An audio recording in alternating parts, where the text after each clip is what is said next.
విదేశాల్లో ఉన్నటువంటి ప్రతి భారతీయుడు కూడా తమ దేశం గురించి తెలుసుకోవాలంటే చూసేది వార్తలు. ఈ వార్తలు కూడా ఇవాళ రేపు ఎలా అయినాయంటే, వార్తల యొక్క ముఖ్య ఉద్దేశం ఏంది? ప్రాంతీయ, జాతీయ, అంతర్జాతీయ వార్తలు, తర్వాత ప్రభుత్వం చేస్తున్నటువంటి సంక్షేమ అభివృద్ధి పథకాల గురించి ఎక్కువ చెప్పాలి. దాంతో మనకు మంచిగా అనిపిస్తుంది, అవునా కాదా?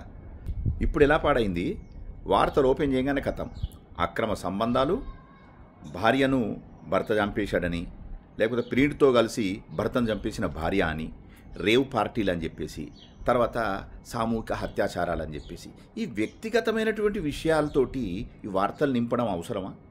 న్యూస్ ఛానళ్ళు అని చెప్పేసి మనం అనుకొని పత్రికలు చూద్దాం అనుకుంటే పత్రికలలో కూడా ఇట్లానే పడైందండి. నిజంగా మొత్తం ఇంత నెగిటివ్ వార్తలు ఇంతకుముందు కూడా ఉండేనా, లేకపోతే ఈ మధ్యనే ఎక్కువైందా? మరి నాకు అదే అర్థమైతే లేదు. కొంచెం మీరు కూడా ఈ విషయం గురించి చూడండి. నాకే అనిపిస్తుందా, మీరు కూడా ఇవే చూస్తున్నారా? ఏందండి ఇది?